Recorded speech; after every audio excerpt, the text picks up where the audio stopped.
Hello to all my friends out there. Hi, you guys. I hope everyone is doing okay. Okay. My homemade sauerkraut is ready.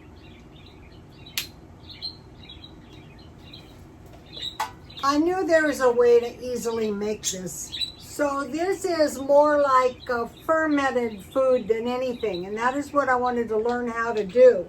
And it tastes so good too. This is a half a cabbage. And so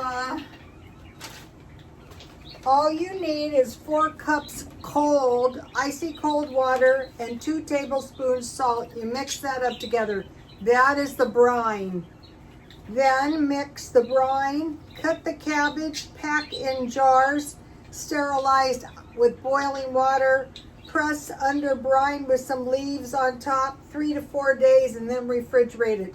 She also added 2 carrots, some black pepper, but I added some red peppers that I grew in my garden, some peppercorns, and some bay leaves. Let me give you the recipe right at the beginning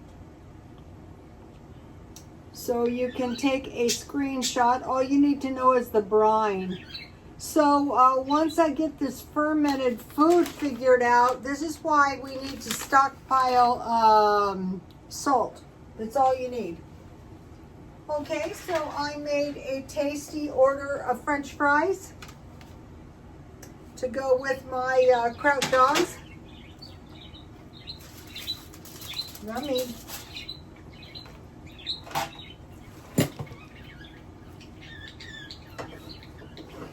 I have 2 boar's head sausages. Well, it comes with 2 this size together, you know, 2 about this long. I bought these for $3.15, so that's cheap. So now I want to strain this. So then I just took some out, but it's salty because it's 2 tablespoons of salt. So I use water a little bit, and then I season with some, I didn't salt, with some garlic pepper, some garlic salt, some garlic powder, and some pepper. So I want to strain my, and then I dotted some butter. So in the, I was watching a video in a foreign country, and they eat safflower oil on the potatoes and the sauerkraut. But I had bought this at one point, so I needed oil, so that's where I fried my fries in. But I always like to use butter on my sauerkraut. I don't add any caraway seeds or anything, just a little pepper and garlic pepper. Okay, let me move this over so I can strain some. I want to strain this so that my bread doesn't get soggy. You can use hot dog buns, but I have this really good bread that I bought marked down. So I wanted to use that just to be super cheap. So kind of, that is what this video is about. Conserving your money. Small preps to avoid lack in the future. Adjust now. Micro recession coming. So we're going to talk about that.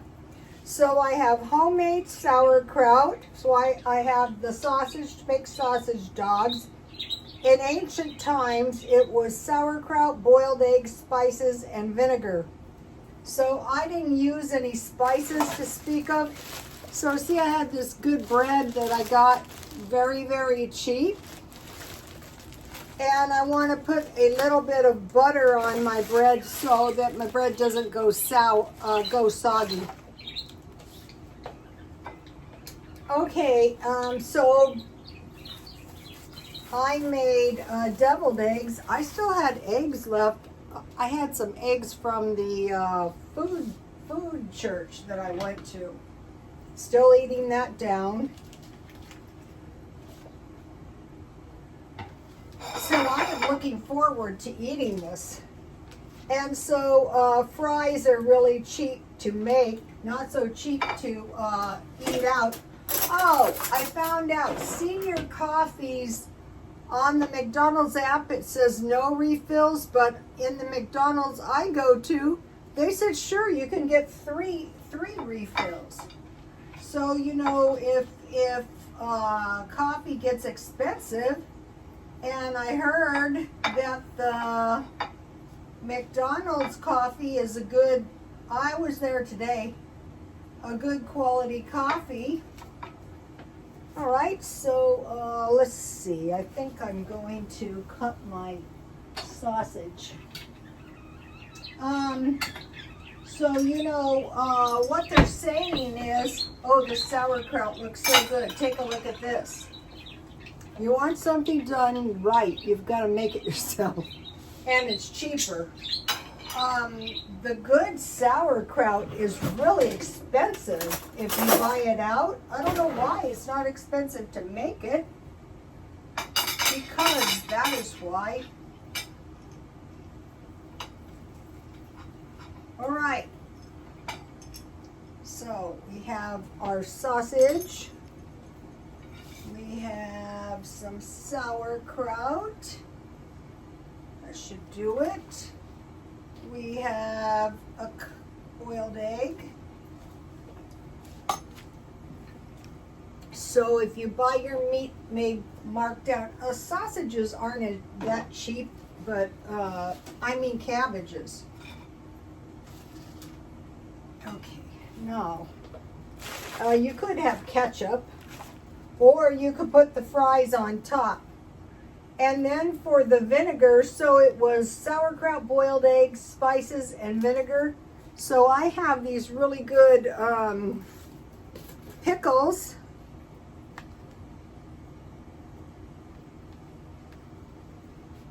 So we'll have one of those. So that is a pretty decent meal right there. One of the things we want to do is try to make our food homemade because it's a better quality and it's cheaper. So what is a micro recession? A micro recession is the little cost of things that drive the cost of living up, and they affect the poor people more than the people with money. The people with money aren't even noticing the recession, but the people who don't have that much money are suffering a recession.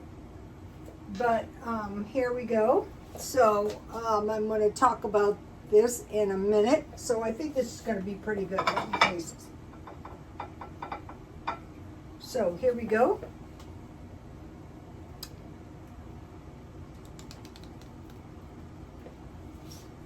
Yum.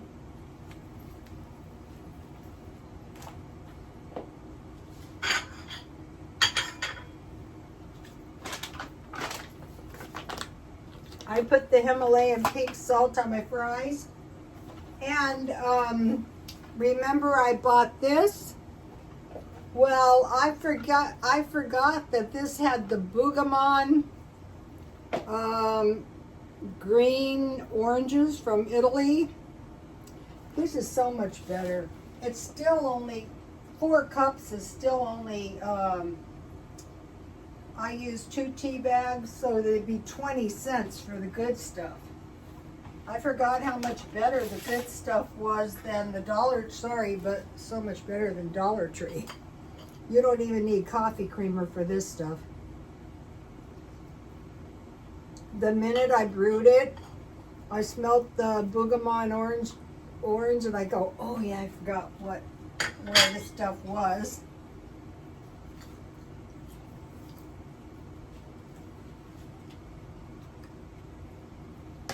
So they're saying when these tariffs and these various price hike,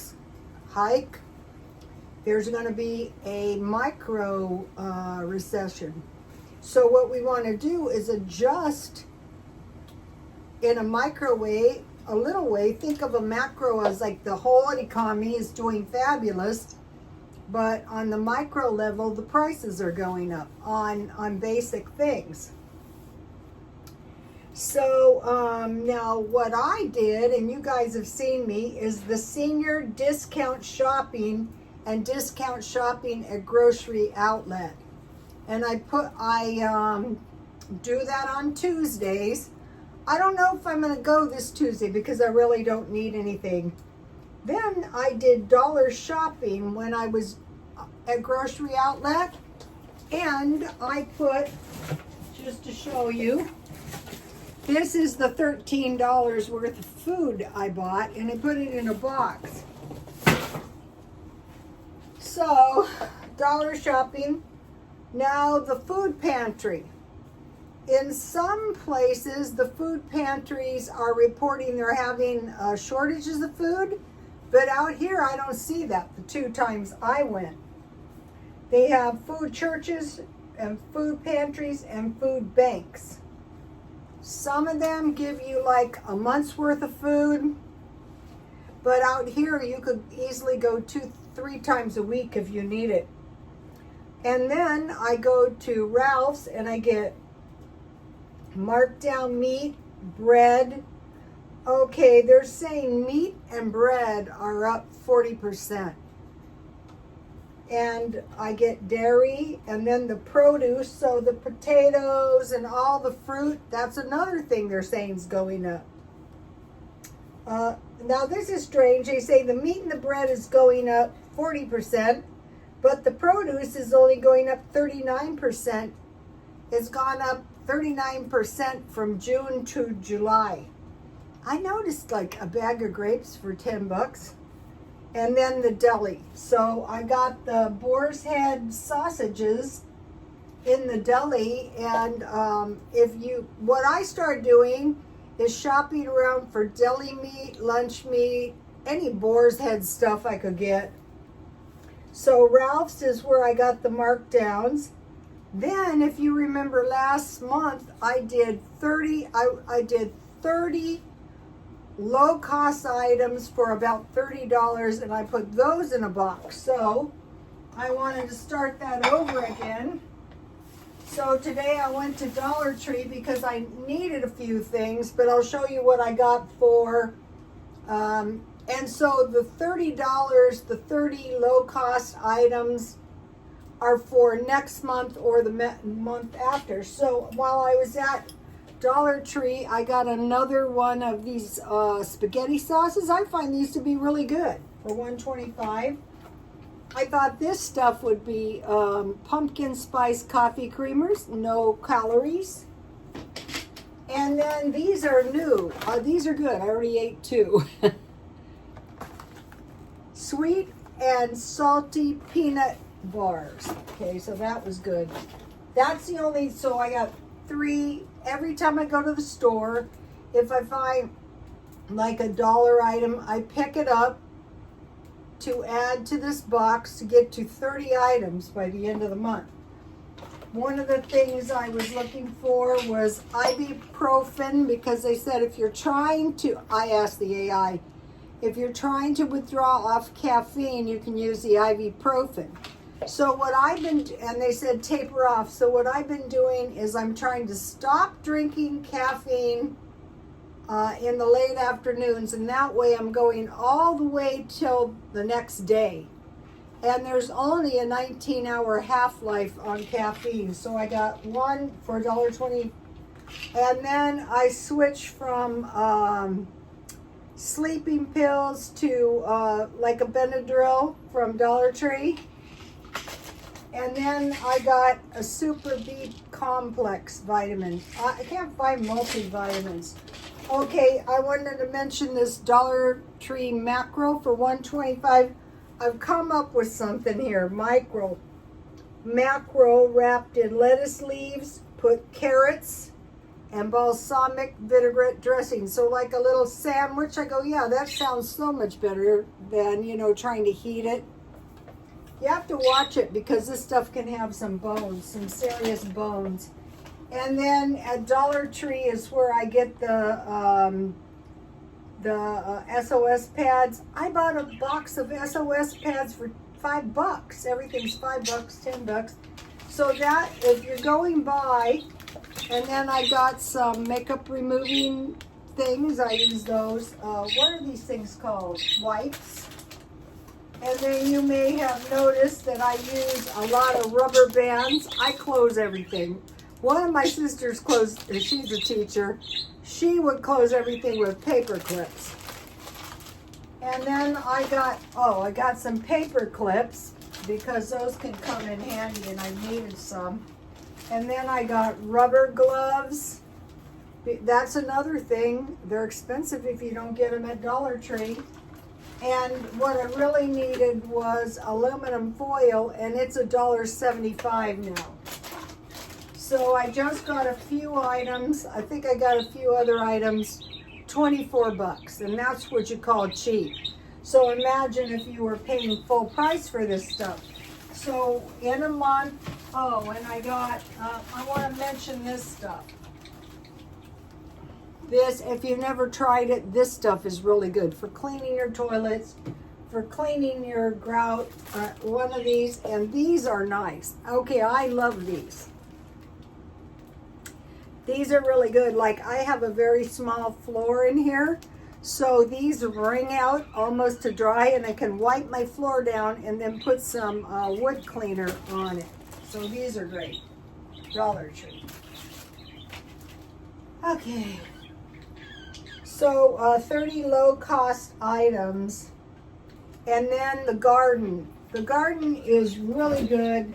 My garden's not looking so hot, but look, I harvested these tomatoes and all of these red peppers. They're letting me know I bumped their cage. I gotta show you something. See this basket? They weren't so sure about it, but now they're liking it. So guess what? China is not letting us have parakeet nests. And I had ordered about 8 of them, and I was down to the last one, and I was at Dollar Tree, and I said, let me look. I'll buy all they have, because the little nests were like $8, and they chew them up in, a few days. Everything is expensive. Much better to pay $1.25. Okay, so then there's homemade food like the sauerkraut. I wanted to mention with sauerkraut, you can cut up little pieces of ham, or you can use hot dogs, or you can make meatballs. That's good. Okay, and then low-cost meals. So to micromanage your costs, you find these, like this is a low-cost meal. So that's number 8. Number 9 is stuffed vegetables. So what I'm doing is I buy the vegetables in these bags at Ralph's, so I'm watching out for peppers, zucchini, and eggplant to stuff with rice and meat. And 10 is taking a pantry inventory. So I've been working on this one, and that one is go through your pantry and try to figure out exactly what you have so that you don't buy. Okay, so then another way to approach the meal plan is by the meat. Hamburgers, hot dogs, fish, like tuna for tuna casserole, chicken or salmon, ham, breakfast, like a breakfast sandwich, or like I eat a lot of eggs and bacon, and soup and sandwich. So that's why I wanted to get all these. When I went to Grocery Outlet, I went to get the fish. So soup and sandwiches, any kind, and I gave you some soup recipes yesterday. Also breakfast sandwiches with bacon, sausage, egg, and cheese. So you get these low-cost meals, really low cost. And you get the milk and then or the meat, and then in your stockpile you have, you know, your carbs. Okay, and then think about with your sandwich, macaroni salad, pasta salad, potato salad, or fries. So let me give you a shot of this if you're a visual. And then I want to tell you one more thing. And this was 5 emergency essentials: water, food, light, heat, first aid. That's why I'm stocking up on the over-the-counter medication, over-the-counter meds or meds. So those 5 emergency essentials. Like what emergencies? Like earthquakes? Okay, I have some insight on the earthquake here. When the 5 point something earthquake here, it felt like it felt like a Mack truck hit my townhouse. And fortunately, I was in the middle because the townhouses on both sides have some cracks, and I don't have any, thank God. But it hit from the east. And so when I evacuate, of course, I don't want to stay on the east side of the building because it will probably strike there again. Fires, those will come from Tecate or else East El Cajon. Floods, hurricanes, typhoons, tornadoes, windstorms, pandemics or biologic attacks, health crises, power grid failures and blackouts, which will lead, if they're long, to no water. So that's very bad. And then the 7 top foods would be rice. The thing about rice is you can think of rice in place of bread. It's easier to stockpile rice than bread. Beans, and then canned fish like tuna, sardines, salmon, and mackerel. Okay, mackerel is a small fish, so less likely to be contaminated by mercury. But out of all of them, salmon is the tastiest. Oats, powdered milk, cooking oil, salt, and sugar. So I think, so as not to spend too much and go out of control, is to just think about the basics.